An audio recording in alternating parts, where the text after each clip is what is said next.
You have questions, we have answers.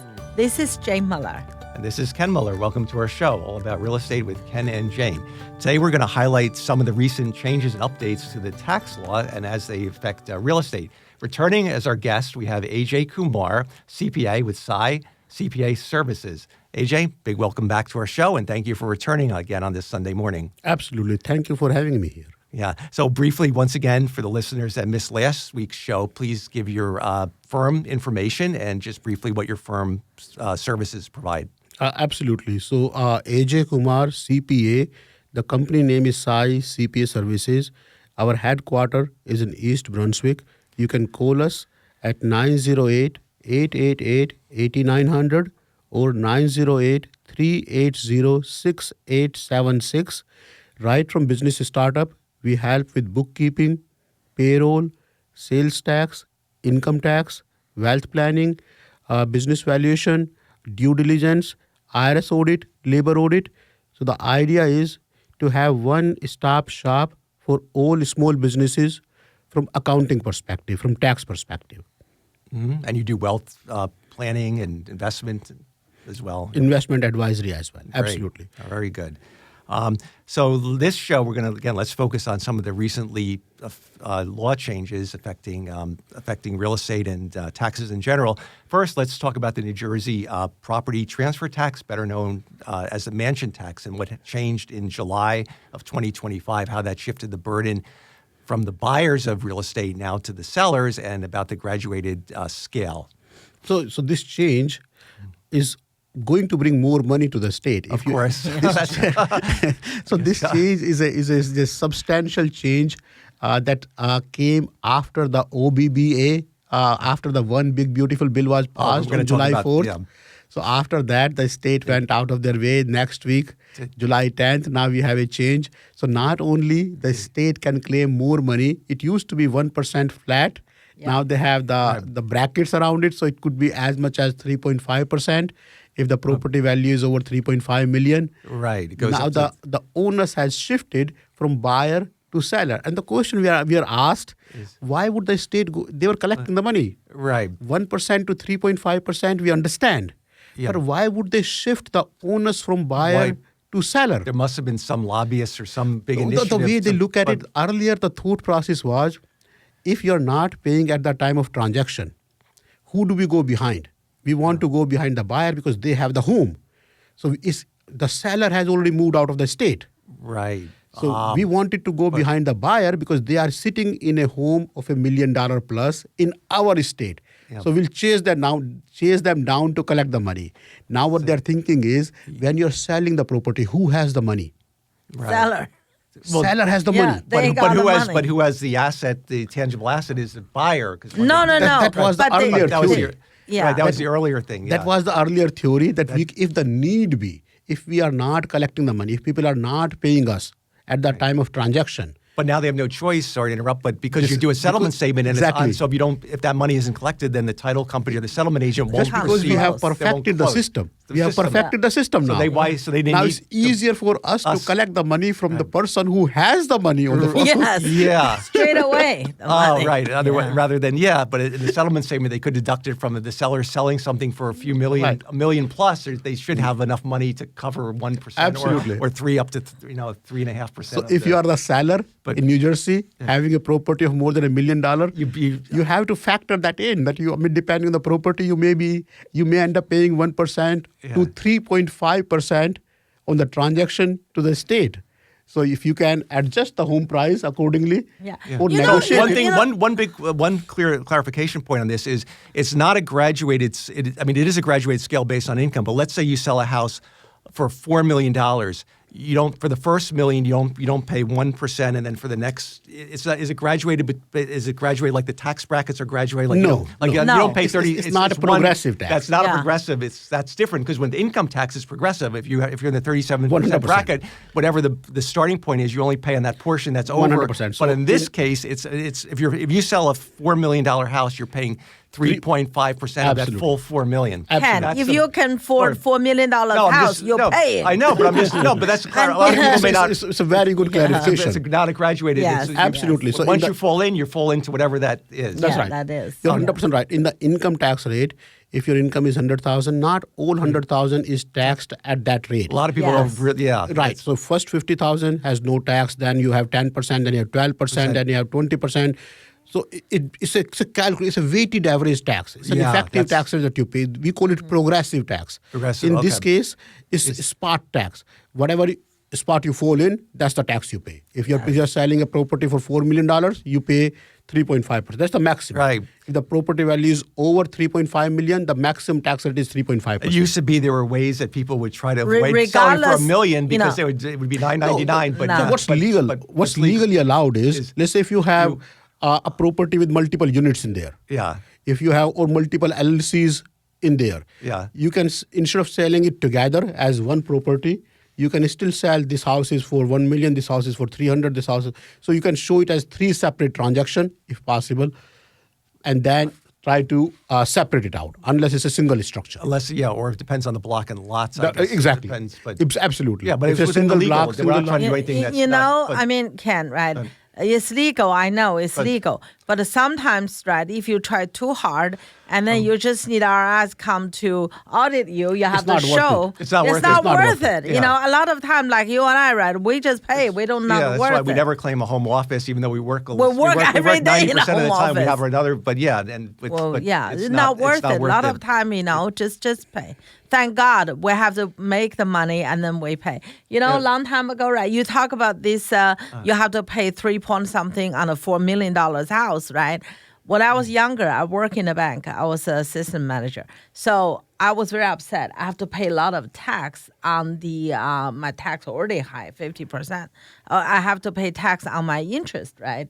And my boss used to say, "Well, at least you had interest. What's your problem?" I agree with you. What's your Yeah, problem? yeah. Absolutely. So after I thought from that perspective, right, it's not I don't have to pay the tax on the principal. Just I made the money, I have to pay the interest on that. I mean, that at the end of the day, really, I mean, just have a right professional represent you, get a right advice, and don't cut a corner. Sometimes if it's in gray area, you better think it twice. Black and white is easy. Gray area, think it twice because sometimes not worth the time, the effort, and then just even you are right, Ken, as you said. I mean, it's legal, it's true. Right. But if they flag you and you have to go through all these to prove you are right, and may not worth the time and effort and the sleepless night. Right. So I agree with it's not worth it. But anyway, Yeah. it's only Yeah. I'm not licensed CPA. And we should also say this show, like last week's show, is just general guideline information. Yeah. It's not intended to be,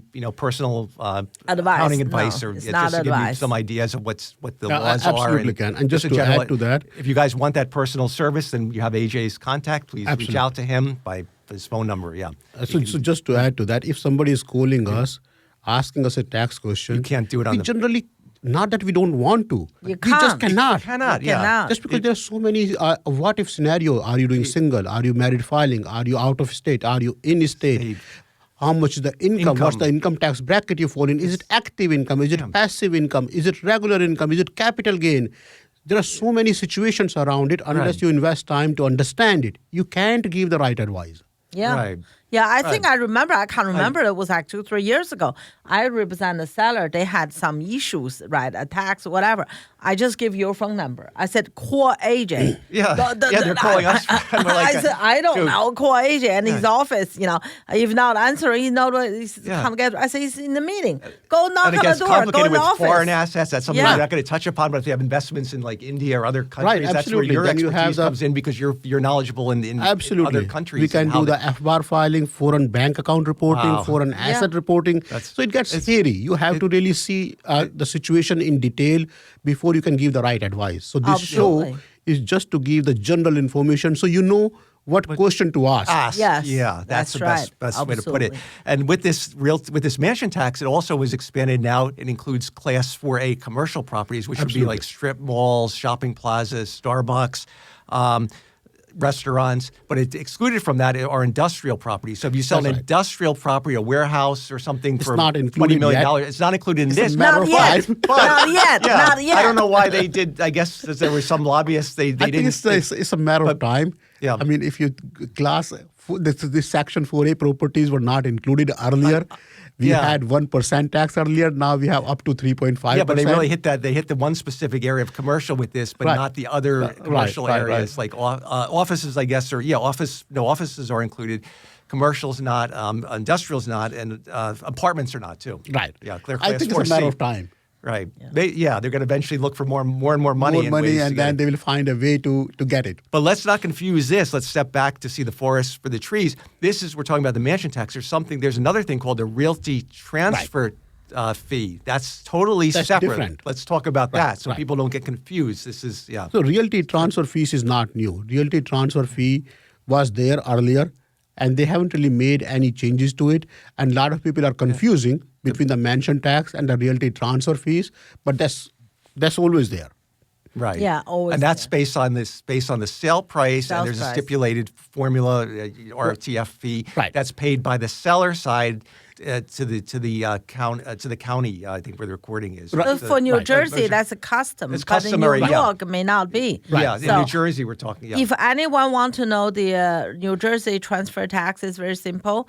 That one, if you put in Google, Right. I'm selling a house. This is the number. And if you're senior, sometimes they have if you're a discount. senior, disabled, Yeah, if you're- disabled. if you're married couple, if one spouse is at least is 62, you qualify for the partial discount. Yeah, and if you're that's disabled and if you're blind or Yeah, seniors, yeah. So you're 100% right. So as much as a lot of people can put it on Google to get the right information Or you can around go it, to an RTF but there- calculator and- but there are a lot of factors that you have to Factors. complete. Yeah. So The age, where you're located, how much income you have, how much property you're selling, and then you get the formula right. I think a transfer tax is not related to the income. No, just it's not. basically the sales price. Right. And it didn't even I don't know the sales price is net proceed or the contract price. No, contract price. Contract price, yeah, the price. So in contract the price. net proceeds, sometimes you have the mortgage around it. Oh, Let's say if yeah. you're selling the property for $1 million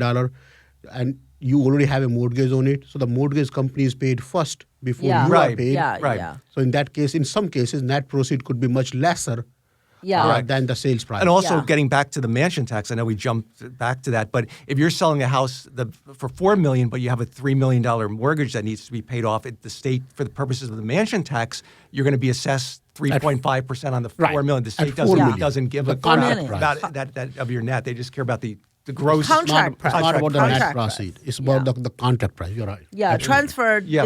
the New Jersey The same transfer thing is tax based on the sale price, contract price. So- Contract price, yes. Okay. That's All right. as simple, but there's maximum money to get out. Of course. Yeah, that makes it easy for It's them more too. and it's- trackable too. Yeah, So the contract that's price right. is Prices- reported. Yes, recorded yes. right on the County- deed. The Right. county has it. Yeah, yeah. Yeah. All right, why don't we take a quick break? We'll be right back after these messages. Okay, welcome back. We're joined this morning by Ajay Kumar, CPA with Sai CPA Services. And once again, Ajay, please share your office phone number for our listeners. Thank you. Ajay Kumar, CPA. My company is Sai CPA Services. You can call us at 908-888-8900 or 908-380-6876. Thank you. So another new change was involving the New Jersey property tax reimbursement expansion. Let's start off by talking about what the original program entailed and what the new provisions were with regarding income and residency changes, et cetera. Absolutely can. So the program at its heart was to make sure people are not leaving New Jersey because of the high property taxes. So especially for seniors or people with the lower income, there was this program that you can get part of the property tax refunded back to you if you are over 65. Now they have expanded that program to include a lot of other people, railroad benefit who are receiving, or disabled veterans, to get more people staying in New Jersey. Right. So the income eligibility was raised. The Right. residency requirement was reduced. So the Reduced to income by 3 raising the years. raising the income eligibility, that means the state is being more lenient. They say, hey, you can make more Absolutely. money but still qualify for a tax Absolutely. reimbursement. And by reducing the residency, they're being more generous too. Say you don't have to live. It used to be you had to live there. You had to live in New Jersey 10 for years. 10 years. Right. Now it's 3, right? Absolutely. And then how much back? What is it's like? You have a base year, and then whatever you pay over whatever your base tax rate is, then you get back. You get reimbursed if you over It depends on how much property tax you are paying. paying. Yeah, You can get up to $6,500. 60. That's a cap. Okay. Well, once again, if you can afford $4 million a mention, you can pay the tax. Why other people Right. have to? And the income is you actually know? pretty generous. I know it's not a lot in this day and age, but the income limit from my research for 2024 was like about 168,000. That's pretty high, So it's actually. pretty If you're- high if you're at I mean, 65. it's still, so if you're up to that, if you make 150K a year, or you in 2024, you could still be, and you meet the criteria for being a senior, disabled, or you could still then apply for a partial reimbursement of your. So for of your- somebody who is so- retired and who is over 65, making that type of income, that's good. That's a blessing. That's a good. blessing. So it's a That's a good blessing, and income. you're getting a reimbursement Yeah. on your taxes to make it even more manageable to Right. to Yeah. stay in the state. So I Yeah. guess that was part of the push they have to. They want to encourage people not to migrate, not to have this Yeah. vast migration out of New Jersey Yeah. when they retire. So yeah, that's a good thing. The next thing, let's talk about, there was changes to the federal SALT deduction cap. That's the state and local tax. First off, let's talk about that was under the One Big Beautiful Bill Act in 2025. The state and local tax deduction jumps from $10,000 to $40,000 for many filers. Again, there's phase-out provisions. So first of all, let's talk about what is the SALT deduction cap to begin with, and how do you deduct these things? Like, So state and local tax includes the property tax, municipality tax, and state income tax. All of it added together. State income tax, property tax, municipality tax, everything added together was capped to $10,000 with this 2017 Tax Cut and Jobs Act. Yes. Last Yeah. time when President Trump came in power, when he won the election, so there was a new bill, Tax Cut and Jobs Act. Prior to 2017, this thing was sold, was claimed at whatever number it came out to be. Yes. There was no limit around it. Yeah. So there was a lot of pushback. A lot of people said it's a blue state, it's a red state, and this is why it was done. So there were a lot of discussions around it. So when they came up with this one big beautiful bill this time, they increased this cap from 10,000 to 40,000, which is pretty good. 40,000 will cover your property tax, state income tax, and any other local tax. But this 40,000 limit is only for people who are making up to $500,000. If you are making more than $500,000, then this limit starts to shrink and it goes back to $10,000. It will never get below $10,000. okay. So for married filing joint person, the property tax, state income tax, the SALT limit has been increased from 10,000 to 40,000 with one big beautiful bill starting this year, starting 2025. If you are making less than $500,000, and as we discussed, if you are making more than $500,000, it's a good problem to have. Yeah, Yeah, good and problem is the to making have. the $500,000? Is that like the adjusted gross income, or is that what? There's so many different income levels on the tax form. You can start out making $1 million, but then when you do, and then Right, you have right. AGI, and then so which income, which line is it? Again, general advice: don't anybody take it. Adjusted gross income, but you're 100% right. This number can vary for a lot of people depending on what you have in terms of deductions, in terms of capital gains, long-term capital gains, short-term capital gain, stock losses. So this number can vary drastically. So just make sure you discuss with your accountant. That's the best Absolutely. way, right? If you don't have a good accountant or you're looking for a good accountant, Then please and here's the right contact- one. yeah. Absolutely. It's Please got a call us. wealth of Yeah. experience and Yeah. knowledge in all these areas. And is a SALT increase, is that a temporary or permanent? It's meant to be temporary for Trump's duration only. So this is going to, Another 3 if years. nothing happens, it's only going to last for 4 years till 29.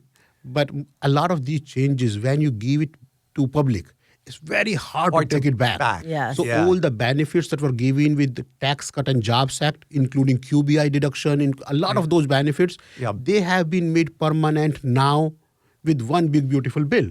So once you give something to public and you try to take it back, it becomes a political issue. But that being said, for the time being, this change is seen as a temporary change. Okay. Okay, that's good to know. Yeah.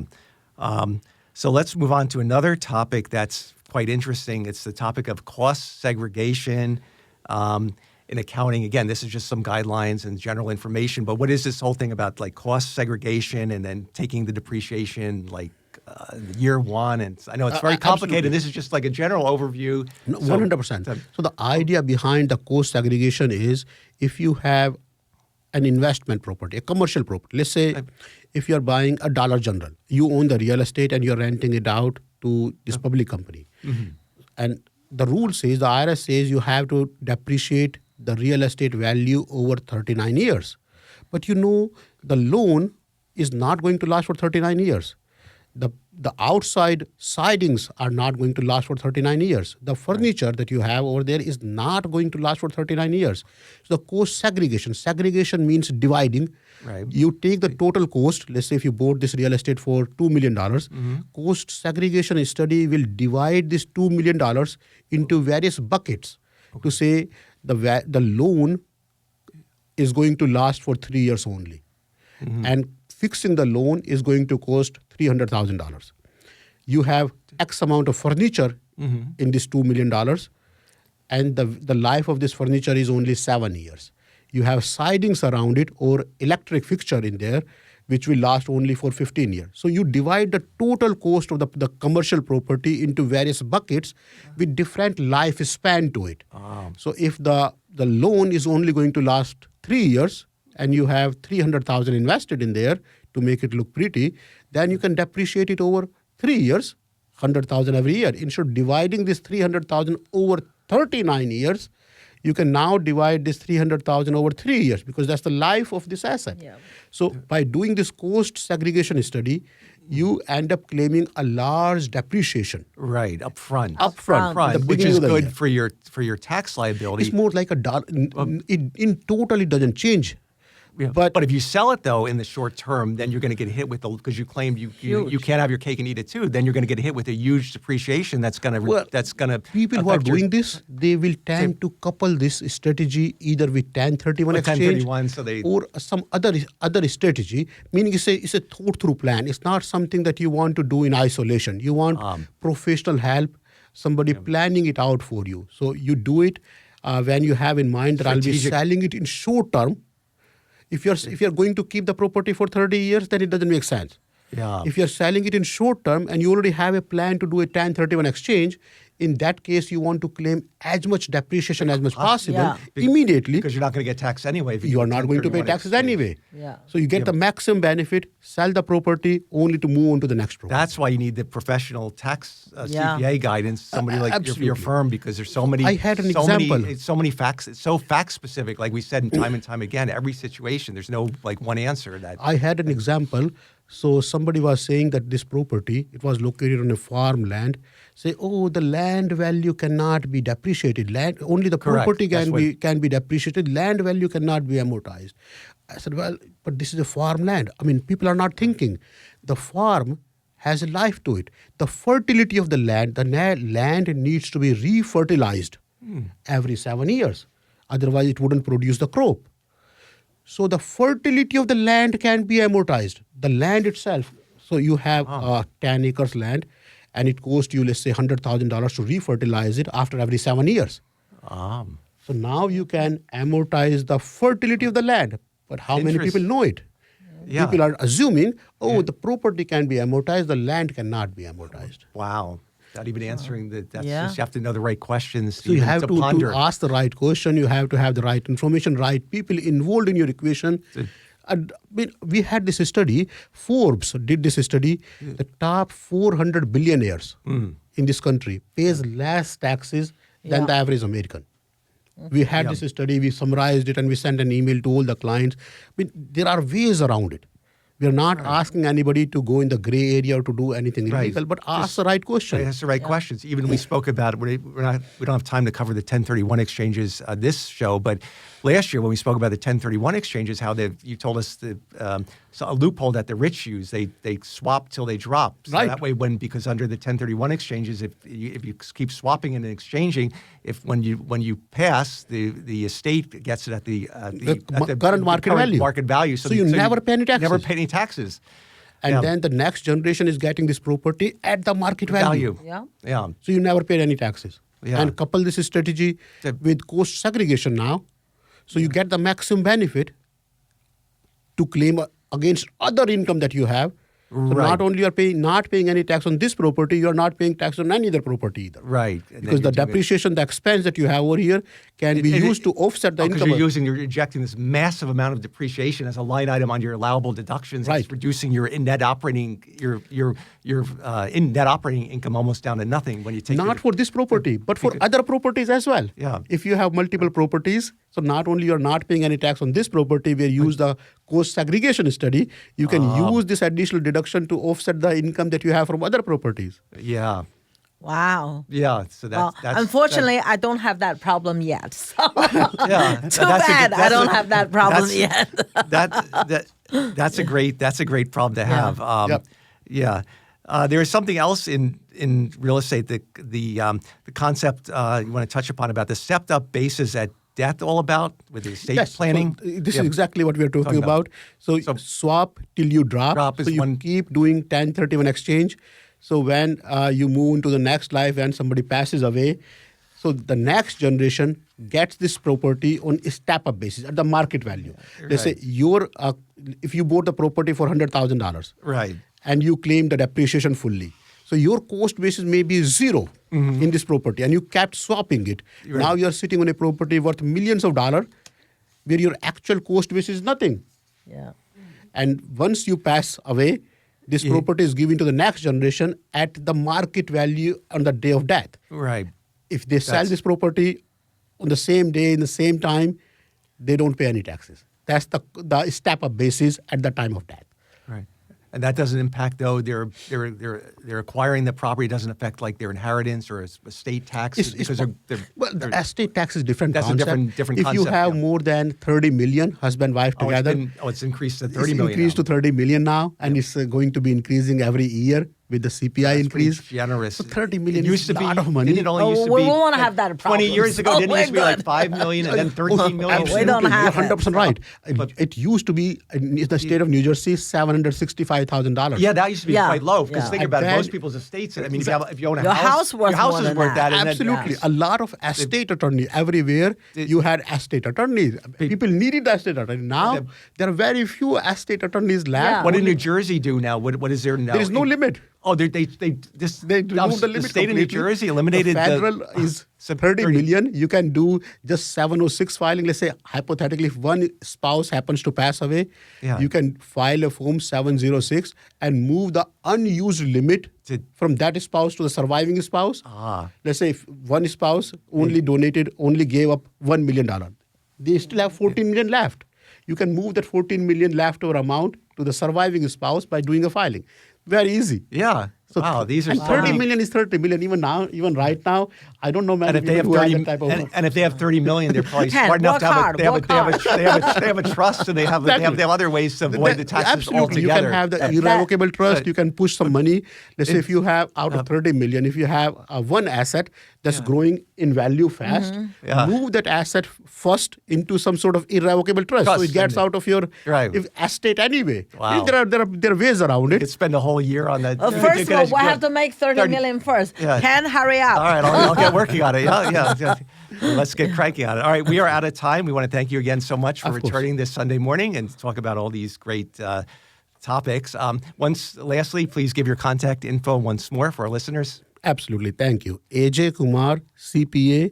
My company name is Sai CPA Services. You can call us at 908-888-8900 or 908-380-6876. Thank you so much again, AJ. We hope you guys enjoyed the show. We'll see you next week. Bye. Thank Thank you. you.